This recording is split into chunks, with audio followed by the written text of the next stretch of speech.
حدیث پاک میں آتا ہے کہ صدقہ قبر کی گرمی کو بجھا دیتا ہے.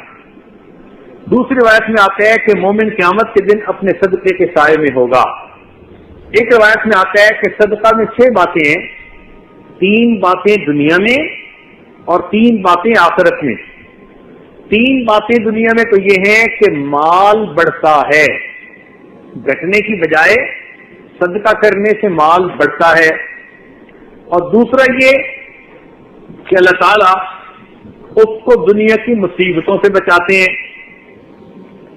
اور تیسرا یہ کہ اللہ تعالیٰ اس کے گھر کو آباد فرماتے ہیں. یہ 3 باتیں تو ہو گئی دنیا کی. اور 3 باتیں آخرت کی یہ کہ اللہ تعالیٰ گناہوں سے اس کی پردہ پوشی فرماتے ہیں، اس کے سر پر قیامت کے دن سایہ عطا فرمائیں گے، اور اللہ تعالیٰ اس کو دوزخ کی عذاب سے نجات عطا فرمائیں گے. آپ نے سنا ہوگا کہ صدقہ سے بلائیں دور ہوتی ہیں. ہمیں پتہ بھی نہیں ہوتا کون سی بلا آنے والی تھی، لیکن کتابوں میں لکھا ہے کہ جب انسان اللہ کے راستے میں صدقہ کرتا ہے تو یہ صدقہ نیچے سے اوپر جاتے ہیں اللہ کی طرف پیش ہونے کے لیے، اور اوپر سے کوئی بلا آ رہی ہوتی ہے، یہ صدقہ اس بلا کو وہی روک لیتا ہے، وہ بلا اس بندے پر کبھی بھی نازل نہیں ہو سکتی. لوگ کہتے ہیں نا جی ہاتھ کا دیا کام آ گیا، تو بھائی اگر غریبوں کو دیں، ضرورت مندوں کو دیں تو ان کو دیا ہاتھ کا کام آتا ہے، تو اگر اللہ کے گھر کے لیے خرچ کریں تو یہ تو پھر اللہ کو دینے والی بات ہوئی، تو یہ دیا ہوا کام کیوں نہیں آئے گا؟ تو ہم اللہ کے گھر کے لیے جو بھی خرچ کریں گے، دیکھیں آپ نے غریب کو دیا، بڑے درجے کی بات ہے، مگر ممکن ہے کہ وہ غریب نماز نہ پڑھتا ہو، ممکن ہے وہ جھوٹ بولتا ہو، ممکن ہے وہ دوسروں کے حقوق پامال کرتا ہو.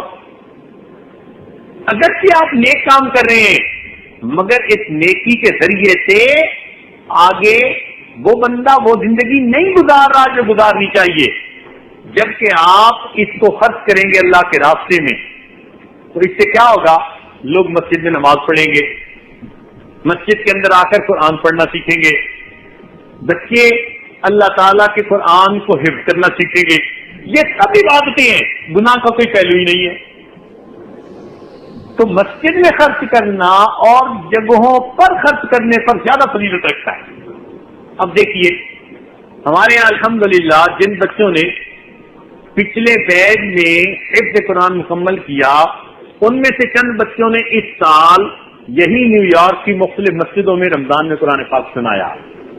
اب جن لوگوں نے اللہ کے راستے میں دیا، ان کے اس مال سے مسجد بنائی گئی یا مسجد کی ضروریات پوری ہوئی، اساتذہ کی ضروریات پوری ہوئی، جو کام بھی ہوئے، بہرحال اس فیسلٹی میں ان بچوں نے قرآن پاک کو حفظ کیا، اور ان بچوں نے اب جا کر مصلے سنائے.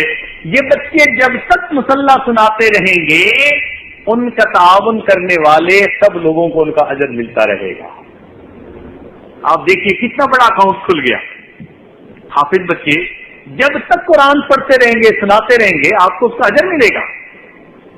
اور پھر اس سال الحمدللہ 6 اور بچوں نے قرآن پاک کا مکمل کر لیا، اور اللہ کے فضل سے آج کے دن میں بھی ایک بچے نے قرآن پاک کا مکمل کیا. الحمدللہ ثم الحمدللہ.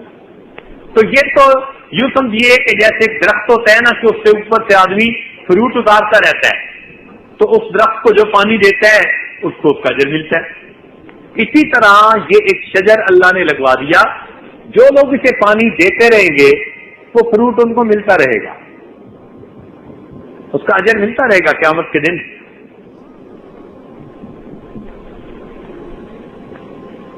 اللہ تعالیٰ کی طرف سے نیکیوں میں حصہ رہے گا اس بندے کا.